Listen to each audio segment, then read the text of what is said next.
we have started talking about radicals. Yes. But I have a problem with Wiley. It's not going. I didn't get your After all that sense. That's not. Oh, I did. I can't change it. Once I put it up there, it won't let me change it. Okay. It's just this chapter. I'm sorry about that. I didn't realize it was doing that. I tried to change it and it doesn't let me change it. And if I would have to put a whole new assignment and you'd have to start over. So after it's due, I'll put up a whole new assignment and you can play around with it, but it won't be due for a grade. You can just see what the answers are. But yeah, I don't know why it won't let me change that in it without me actually putting up a whole new assignment. So I don't want to do that because that would negate what you've been doing. So after it's due, I'll put a form where you can look at the answers. So we're looking at chapter 11, our radicals, and we're going to start looking at the mechanisms today, and also resonance.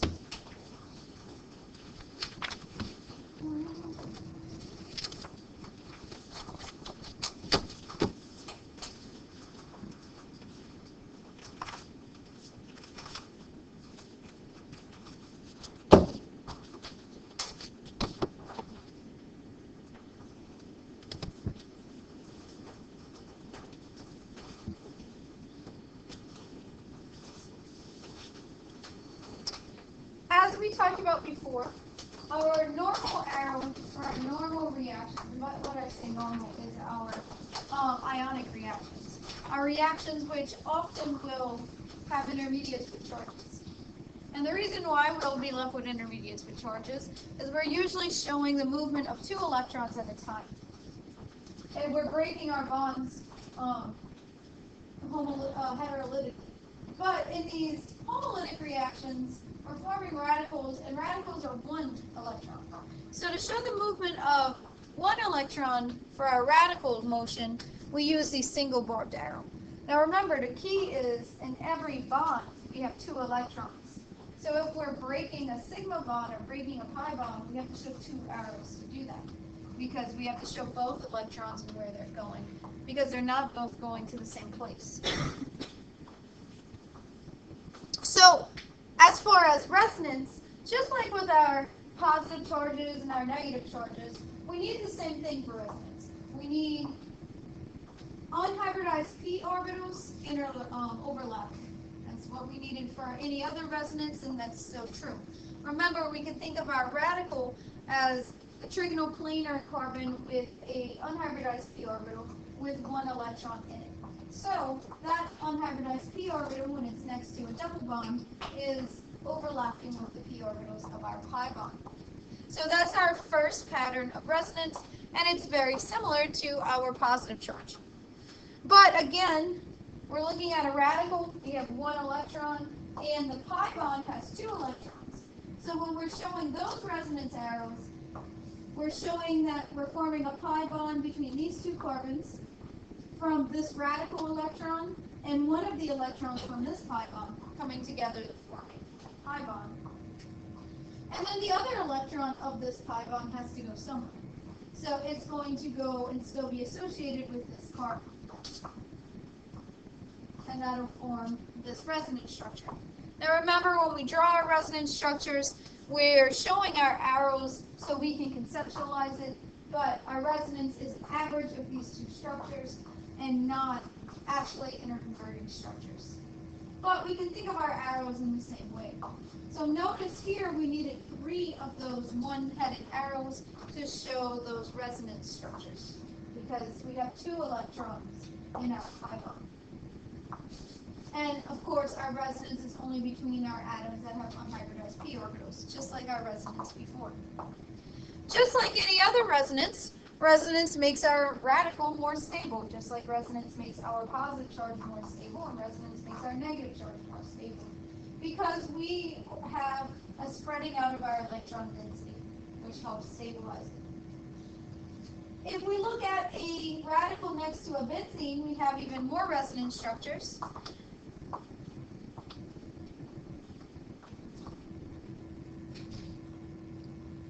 Where that radical is again associated with our unhybridized p orbitals. Each carbon in this molecule has an unhybridized p orbital, so we have those resonance structures. And as you can imagine, our benzylic radical, which is our radical next to our benzene ring, directly attached, is even more stable than our allylic radical. But not as much more as you'd think, considering we have two extra resonance structures, only somewhat more, because these resonance structures are not equal to this first one, because in these resonance structures, our benzene ring is no longer with us. So we need our benzene ring. Benzene rings are very stable.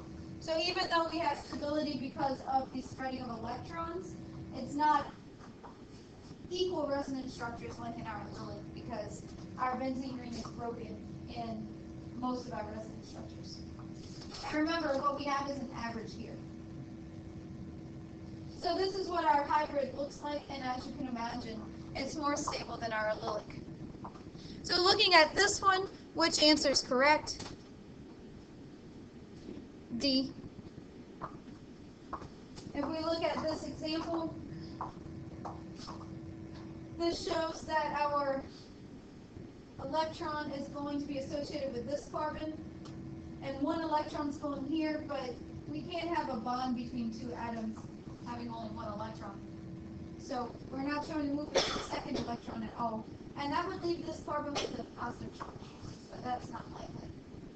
Here, we would just form, we're not doing anything with this radical, so we form a radical and a radical. Compound with three radicals, not likely. Nothing stabilizing that. And here, we don't have an unhybridized p orbital on this carbon. If the radical was there, we'd have 9 electrons around carbon. Because this carbon has 2 hydrogens, it's already a full octet. So we don't see anything like that occurring. This is the only one that makes sense. You should be able to draw your radical resonance structures.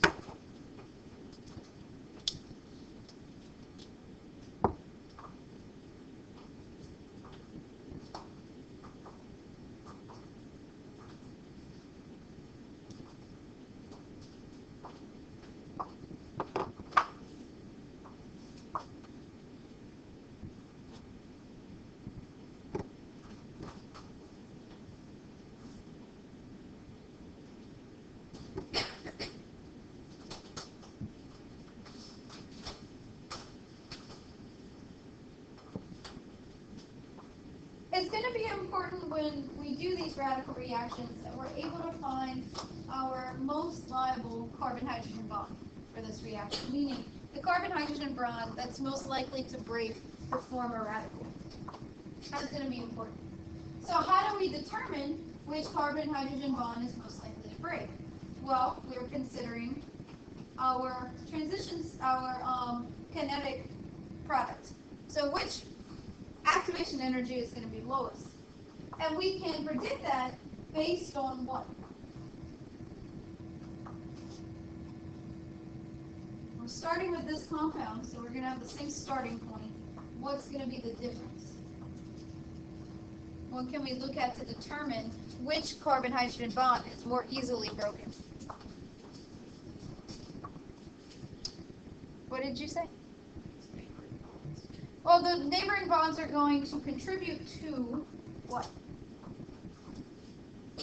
What are we going to look at? If we were looking at acidity, what do we look at to determine what our most acidic hydrogen is?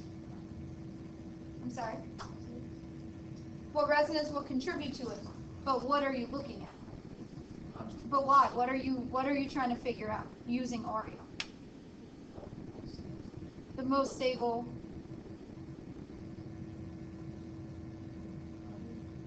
Not carbon. In the case of acidity, what are we determining? The most stable what? The most stable lone pair, right? What's our most stable negative charge that forms? Here we're looking at radicals, so what are we going to look at? What we form a radical when we are looking at this reaction, so what are we going to look at? The stability of what? The single electron. Which radical is most stable? This is a really important question I just gave you. If you can understand what you're trying to figure out, you never have to memorize in this class. If I can look at this and say, well, I'm looking at which radical is more stable, and if you understand what stabilizes an electron, then you can do anything. You don't need to have seen a reaction. Memorizing, again, you're not going to pass this class. But if you can understand what we're looking at, then you can be really successful in this class no matter what I give you. So what we're looking at to determine which carbon-hydrogen bond is most likely to break in a radical reaction, we're going to look at which radical is most stable, because that'll give us the lower activation energy. Because breaking of that bond will have the lower transition state. So we already know that compared to our bond stability, our tertiary is the most stable. And if that tertiary is the most stable, that means it's going to take less energy to break a carbon-hydrogen bond. Because our bond association energy is looking at the stability of the radical. So it's going to take less energy to break the bond if the radical is more stable than results.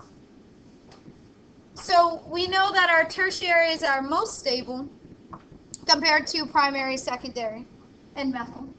And then, of course, resonance contributes to stability.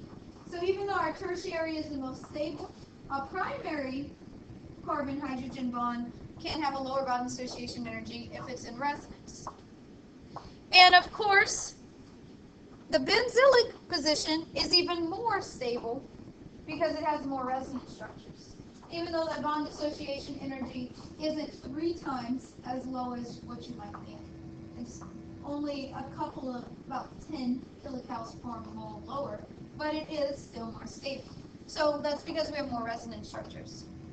However, what we see is a radical forming on a carbon, sp2 carbon or an sp3 carbon isn't going to be as stable. And again, we can think about this very similarly to our carbocations. Even though we don't have a positive charge, we don't have a full octet. So that carbon still wants electrons. So just like a carbocation does not form very well on a sp2 or sp3 carbon, in that case it's because the charges repel. Here, again, this carbon is not a complete octet, it wants more electrons, so an sp2 or an sp3 carbon, sp2 or sp carbon does not stabilize our radical very well. So what we see with our bond association energies is it takes a lot more energy to break a vinylic carbon, which is a carbon-hydrogen bond that's on an sp2 or an sp carbon. We don't have any resonance stabilization there because this carbon has a full octet already, and there's no unhybridized p orbital here.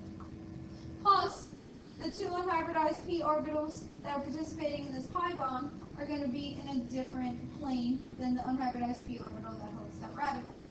Because remember, we have 2 unhybridized p orbitals on this carbon, but they can't be in the same direction. Our unhybridized p orbitals are s, y, and z, which means they can't overlap if they're in different directions. So there's no resonance possibility to stabilize it. And there's not a lot of induction there to stabilize it. So we don't have a very stable hydrogen. So if we're looking at this example and we're trying to figure out what's our most stable radicals, or which carbon-hydrogen bond is most likely to break, we can look at our stability of our radicals. So if we look at A, our resulting radical would be primary, and it has no resonance. So that's going to be a pretty strong carbon-hydrogen bond. If we look at B, it's secondary, but also has no resonance. If we look at C, C is secondary, and it has multiple resonance structures because it's both benzylic and allylic. It is in resonance with our benzene ring, once we form our radical on that carbon. It's also in resonance with our double bond here. So it has a lot of resonance structures. D is actually on our double bond. So it's an sp2 carbon that's vanillic. So that one's really, really not stable. And then E is primary and it's allylic, but it's not in resonance with our benzene ring. So we only have 2 resonance structures there. And those are the hydrogens that we're being asked about. There's more hydrogens in this compound, of course. So looking at that, the less stable radical is going to have a more strong carbon-hydrogen bond. It's less likely that carbon-hydrogen bond is going to break. So as far as our strongest carbon-hydrogen bond is going to be D, because D would be our least stable radical. Followed by A, which is primary, and B, which is secondary. Neither of those are in resonance. Then we are comparing C and E, both of which are in resonance, but E has less resonance structures than C does, so C will be the easiest bond to break. So that gives us D as being our answer. And what we're thinking about is, what's our stability of our resulting radical?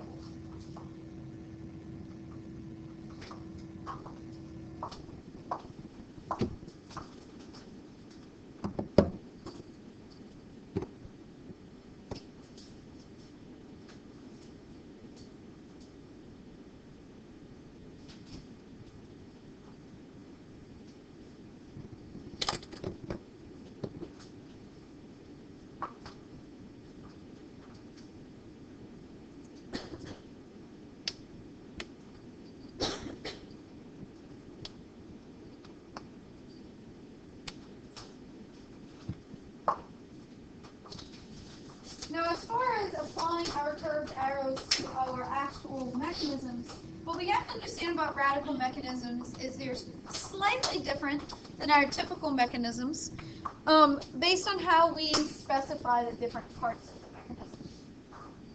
But again, we're looking at the same fact that one curved arrow represents 1 electron. So with our radical electrons, the movement is quite different than electrons in an ionic reaction. For example, free radicals don't undergo rearrangements to form a more stable radical like we saw with carbocations. We won't see that with a radical. So once we form a radical in one place, it's not going to rearrange to form a radical somewhere else. Not intramolecularly. There's 6 key arrow pushing patterns that we're going to look at. Again, you don't need to memorize them.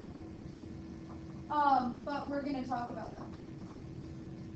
First is going to be the simplest, which is our homolytic cleavage.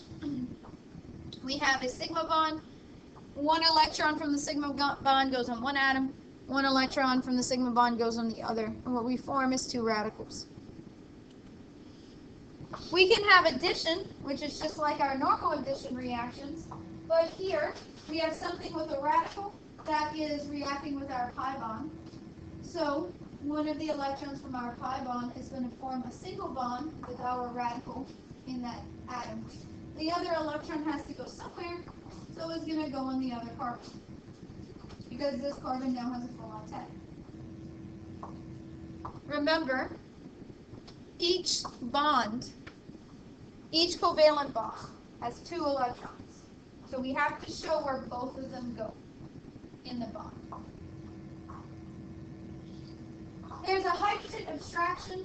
It's not the same as a proton transfer because we don't necessarily have a partial positive hydrogen, but it looks somewhat similar.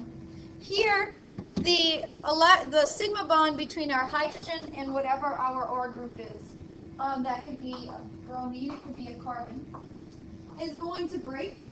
The radical from whatever is abstracting the hydrogen is going to form a new sigma bond between that and our hydrogen. That means that this radical and one of the electrons from our sigma bond has to come together to form a new bond. The other electron has to go somewhere, so it goes to the atom that was originally participating in the sigma bond. Again, each bond has 2 electrons. You have to show the movement of both.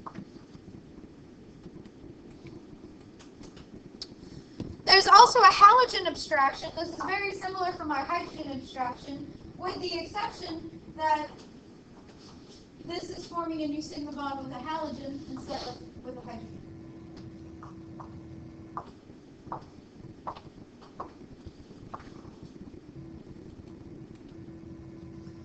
Then there is elimination, where we form a pi bond and another radical. And that has to be a fairly stable radical for that to occur. But again, in an elimination, we form a pi bond. That's true here. So we had a radical on this carbon. So one of the electrons from this sigma bond is going to form a pi bond with this radical here. Then the other electron has to go with our leaving bond, which takes the radical.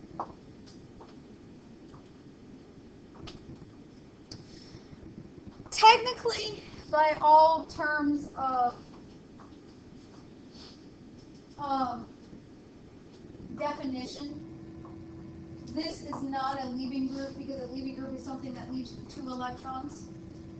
So in that definition, it's not a leaving group. You can think about it similarly, but we'll see that it doesn't have to be a partial negative or a very electronegative atom. It just has to be a stable radical. So a carbon can be this X group, as long as it stabilizes the radical somehow. And then lastly, 2 radicals can come together to form a new sigma bond. So this is what we call a couple.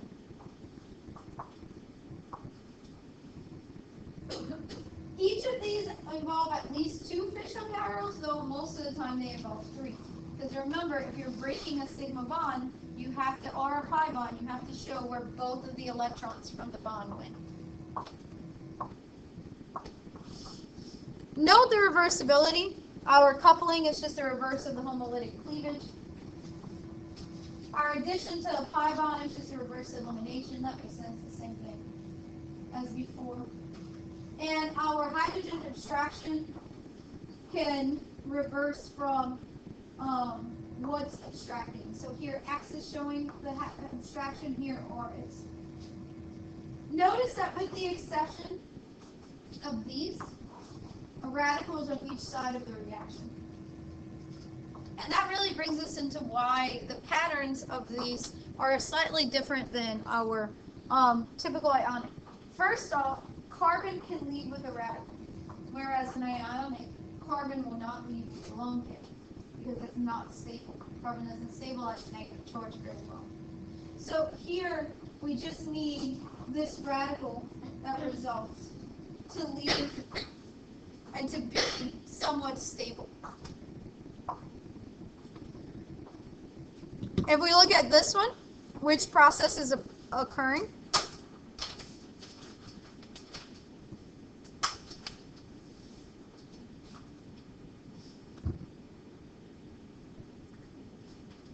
What's occurring of those that we just discussed? Yep, we have a hydrogen abstraction. And what's abstracting the hydrogen?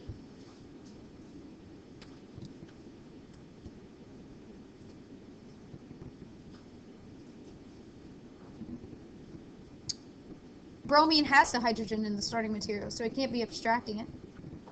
What's taking the hydrogen from the bromine? Our radical and our carbon. What's up with this little thing? So what we're doing is forming a new bond between carbon 1 and that hydrogen. And oftentimes, because these 2 electrons are coming together to form a new bond, you just kind of show them coming together in space. Now, what am I missing?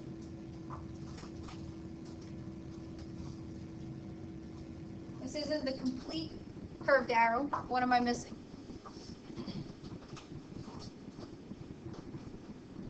Yeah, I also need to show the movement of the other electron that was participating in that sigma bond between hydrogen and bromine.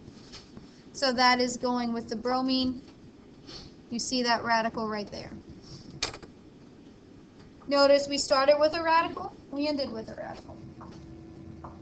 What about this reaction? What is going on?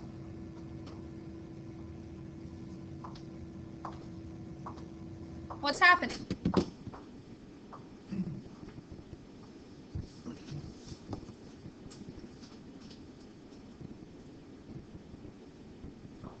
A coupling. What's coupling?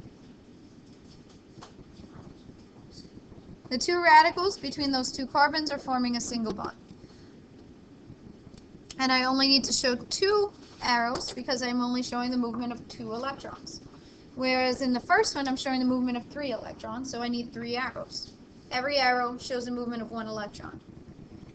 This last step, what is this process?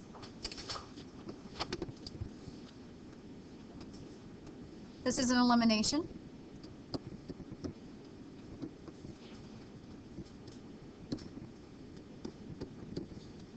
Which single bond is breaking?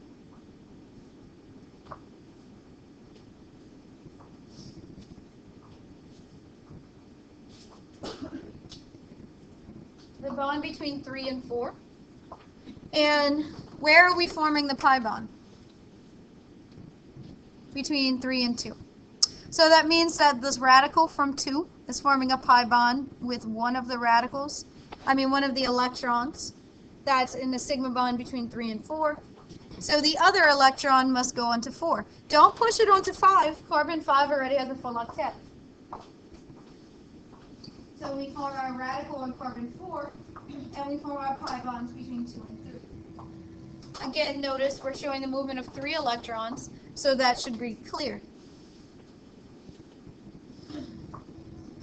If you notice with these, if we look at this reaction, we started with a radical, we ended with a radical. Here in a coupling, we started with 2 radicals, we didn't end up with it. And then here, we started with 1 radical, we ended up with 1 radical. Radicals are very reactive, and that brings us to our typical pattern of reactions, which is radical electron movement is generally classified as initiation, termination, or propagation. So what do you think initiation is?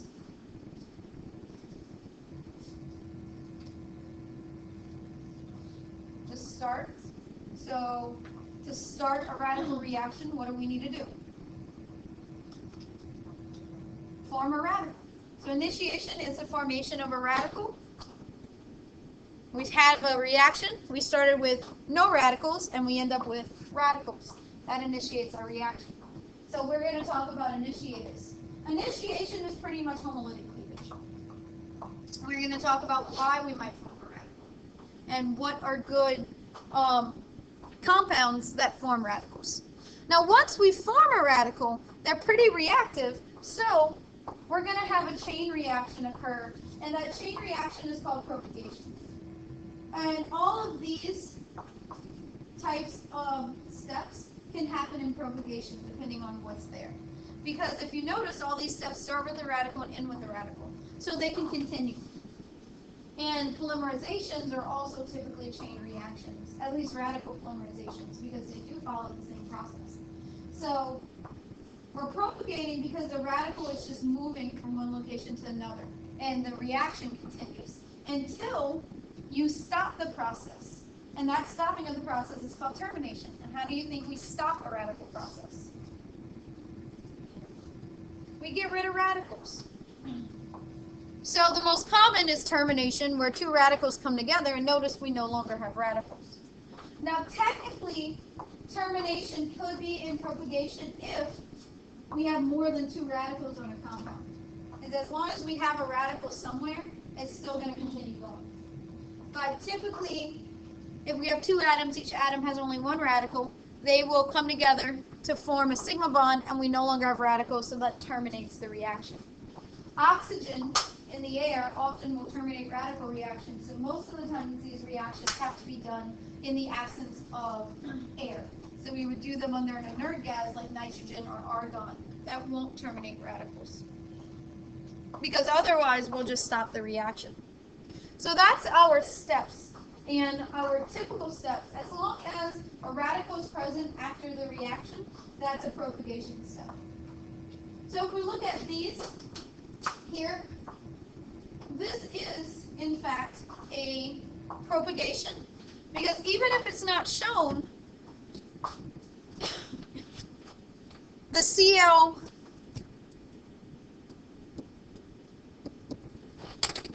one of the chlorines has a radical like this. This one's pretty clearly initiation. We have no radicals, we have radicals at the end. Here, we started with the radical, chlorine. The radicals transferred to our carbon in that hydrogen abstraction. So that's also a propagation. Here's also a propagation because you have this chlorine and it's there at the end. And the last one is, of course, a termination because two chlorine radicals come together.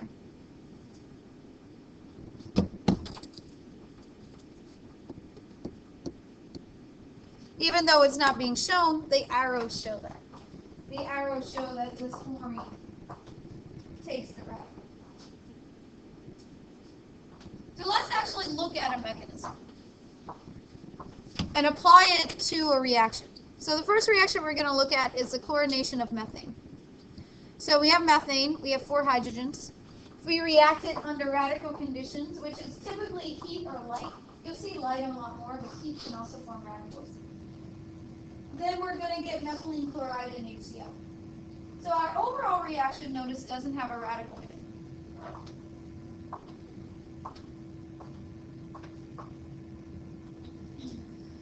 So our first step in any radical reaction is going to be initiation, unless a radical is already shown initiation. So the initiation in this case is going to come from our cleavage of our chlorine-chlorine bond. That'll form 2 fairly stable radicals because chlorine's pretty big, and the bigger the size, the more room for the electron. So it helps stabilize it. So it's polarizing. So we see that as being a low homolytic cleavage. Now you might wonder, why don't we form a carbon radical and hydrogen radical? Well, the reason why is that hydrogen does not stabilize the radical very well. It's pretty small. So that's why you typically see hydrogen abstraction and not the hydrogen forming a radical. The activation energy for the spontaneous formation, the homolytic cleavage between carbon and hydrogen, is really high, and that activation energy is high, and your conditions would have to be crazy. So what we're using is an initiator like CO2 that has a lower homolytic cleavage because we form 2 stable radicals as opposed to a carbon radical and a hydrogen radical. So our chlorine is going to form the radical. Now once that radical forms, it's going to react with these, and it's going to react fairly quickly. Oftentimes you won't have a lot of Cl2 in the reaction necessarily, because again it's a chain reaction, and notice 1 molecule of Cl2 forms 2 radicals. So you don't need a lot of Cl2. Once that radical forms, now it's going to react pretty quickly, and it can do a hydrogen abstraction with our most reactive carbon-hydrogen bonds. Now in this case we have CH4, so all of those carbon-hydrogen bonds are equally reactive, so we can just show any of them being abstracted. And in that mechanism, we're going to form here a carbon radical. And then there's your formation of HCl. Now remember, there's more chlorine radical present, so that can react. But typically, to stop terminations from happening too early, we'll put in just a small amount of Cl2. So our carbon radical is not very stable, so it'll react with our chlorine to form a chlorine abstraction, forming our other product, and then we have chlorine radical present. And this will continue, and again, depending on how much chlorine radical present, and we'll talk a bit about that in the next class, how to control these types of reactions. Eventually, this process continues and continues until termination occurs. A termination can occur a couple of ways. 2 chlorine radicals can come together and destroy the radical, reform Cl2. That's fine. Or one of our chlorine radicals can come together with our carbon radical. That forms our product, so that's fine as well. The one we really don't want to happen is two carbon radicals finding each other, because that doesn't lead to our product.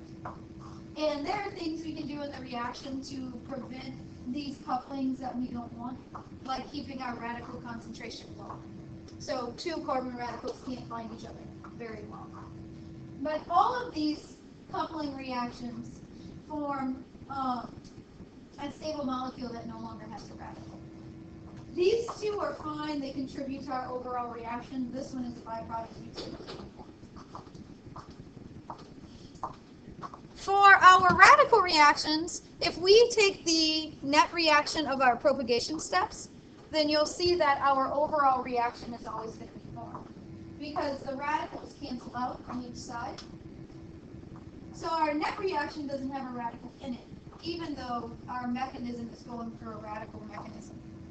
So that's always true, and that's how we can find our propagation steps. Our propagation steps will always add to our total net reaction.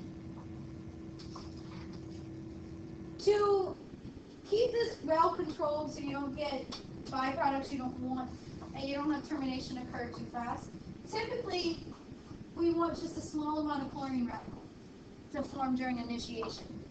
So we keep the concentration of CO2 low, therefore we keep the amount of radical concentration low. Each abstraction consumes a chlorine radical, but each initiation forms two chlorine radicals. A chlorine abstraction generates another chlorine radical, which again goes on to start. So if we're starting with a small amount of CO2, then the reaction can continue. And propagation steps are self-sustaining until those termination steps occur, which is why we often call these chain reactions. Once we form a radical, reactions are going to continue in a chain type of reaction, kind of like if you push over a domino and it makes all the other dominoes fall. That's how these reactions occur. So the products from one step of reactants is the next step, or is where the reaction from the next step comes from. So it's a chain. There are some problems with chlorine radicals, and we're going to discuss this in the next class as well in a lot of detail. But polychlorination is often difficult to prevent, especially if there's an excess of Cl2 present, which just means that we can get multiple hydrogen abstractions once we have one chlorine present, once we have another, all the way to carbon tetrachloride. To prevent this, we use an excess of methane and the smallest amount of Cl2 possible for the reaction to continue. So that way we're only getting one hydrogen abstraction. But oftentimes with chlorine it's tough. We'll talk about with bromine how it's easier to control by looking at our thermodynamics next class. But unless you want to form carbon tetrachloride, oftentimes monohalogenation is tough. This would be dihalogenation, tri, and tetra. And notice this can continue with however many hydrogens we have on that carbon. So we're getting however many hydrogens we started with, that's how many chlorinations can occur. So again, the key steps to these to avoid byproducts we don't want is keeping the concentration of CO2 low, therefore we're keeping the concentration of our radical low. And that's really important. So I want you to try to draw the mechanism for the formation of each of these products. The propagation steps. The initiation is going to be, of course,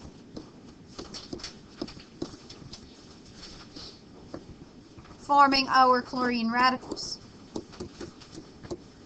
So you should be able to draw the steps to form these three products.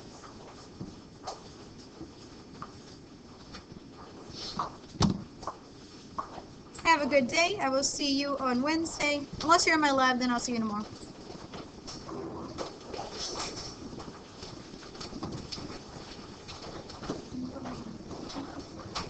Have a good day. You too.